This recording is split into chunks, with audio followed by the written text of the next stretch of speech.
some business. No, I do not foresee a problem on that front. The main concern is Roban. There is no telling what the brute might do. Have the Blades watch him in the flames day and night. You may leave the Sultana to me. I shall personally attend her grace.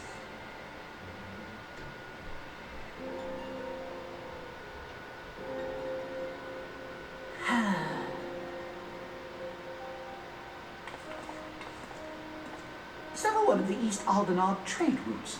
That ought to keep Lolorito occupied for a while.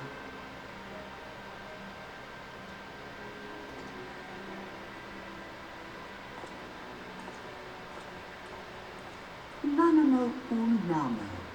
For my sake, pray be a good little Sultana to the last.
Welcome back, my friend.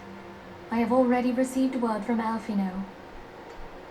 To think that Flame Marshal Huayu was the Garlean agent. I know not what to say. Together with Robon, Aline lent us much-needed aid at the time of our order's founding. She was particularly passionate about the need to tackle the primal threat. When we discussed the subject, her eyes fairly shone with determination. Whatever else she may have been, I choose to believe that it was her true self with whom I spoke then.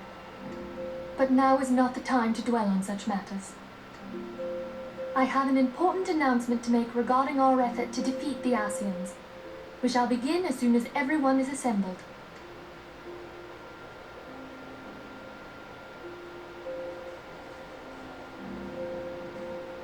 My thanks for coming, friends. Moonbreeder, the floor is yours. By now, I'm sure you're all familiar with white aurosite, the miraculous material that will allow us to capture Asian souls. Back at Snowcloak, we verified its ability to absorb vast amounts of ether. Alas, it leaves something to be desired in the area of stability. The stone can only store ether for a short while before expelling its contents. In addition to aurosite's inherent limitations, we must needs be wary of our enemy's strength. Our foe draweth upon an infinite wellspring of power. Even should we succeed in entrapping him, the stone will not long contain his wrath. Meaning that, if we want to kill the swine, we'll have to be quick about it. 'Tis our belief that an Asian soul may be permanently undone, if smitten by a sufficiently concentrated burst of pure ether. The only trouble is, we can't say for sure how concentrated the burst needs to be. Without knowing how much ether an Asian soul is composed of, we're basically guessing. Our sole clue lieth in thy struggle with La Habrea. During that encounter, Heidelin bid you forge what you called a Blade of Light, a weapon which took the form of a luminous stream of energy. Based on your description, we believe the blade with which you vanquished your foe was composed of ether.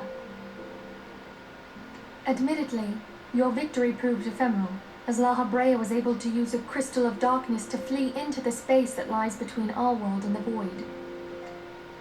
The fact remains, however, that Heidelin placed the means to destroy the Asians in your hands. Be that as it may. Quite so, my lady. We must needs find the means to forge our own blade of ether, one to equal that which Heidelin did benevolently bestow upon her champion. That is all well and good, but it seems to me that producing such a blade will require a prodigious quantity of ether. Whence will it come, pray tell? Oh, what if we had two pieces of white aurosite? One to trap the Asian, and the other to store the ether for the blade. Oh, nice try. But it's as I said, the stone won't hold ether for any length of time. We'd still need to collect the stuff there and then, sorry to say. And therein lies the rub. Finding a way to create the blade whenever and wherever we choose. 'Twould seem more research is in order. I'm going to linger a while, perform a few more tests on the aurosite. And I could do with some help. Urianger, why don't you lend me a hand? Mine apologies, but I am required at the Waking Sands. Lady Minfilia hath given me sole charge of the premises. 'Twould be unseemly to leave them unattended. Sole charge, you say? So you're basically alone there, then? Well, that settles it. I'll just have to come to you.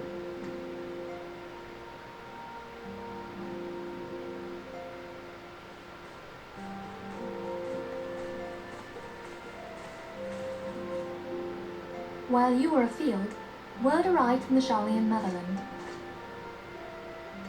You will recall that a survey party was dispatched to investigate the incident of the Isle of Val. What they discovered was troubling, to say the least. According to the report, the isle has been erased from existence. 'Twas as if a hole had been torn in the very fabric of reality. Aye, yet the mystery endeth not with the isle's disappearance.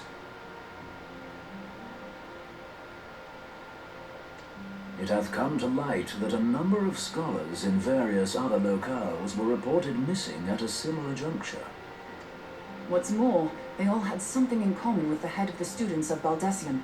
Every last one of them was researching a phenomenon called dimensional compression, or the rejoining as the ancient texts call it. I'll be damned if that's a coincidence. All indications suggest Asian involvement, but I sense that a force greater still is at work. The entity the dark beings call the one true God. We must pray that my dear friend Kryle regains consciousness soon.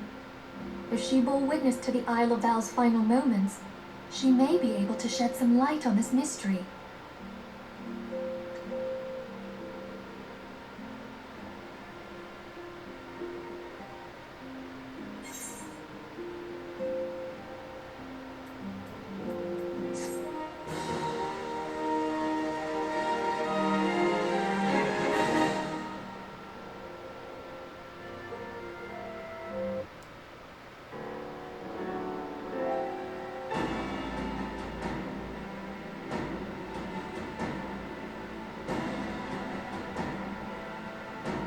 Following the calamity, the forces of the 14th Imperial Legion entrenched themselves in strategic locations across Eorzea. So swiftly did they accomplish this, it was suspected that they had received help. To think that it came from Huayu, my right hand. There is more. We have reason to believe that Huayu didn't deal exclusively with the 14th. She also answered to a higher authority in Garlemald.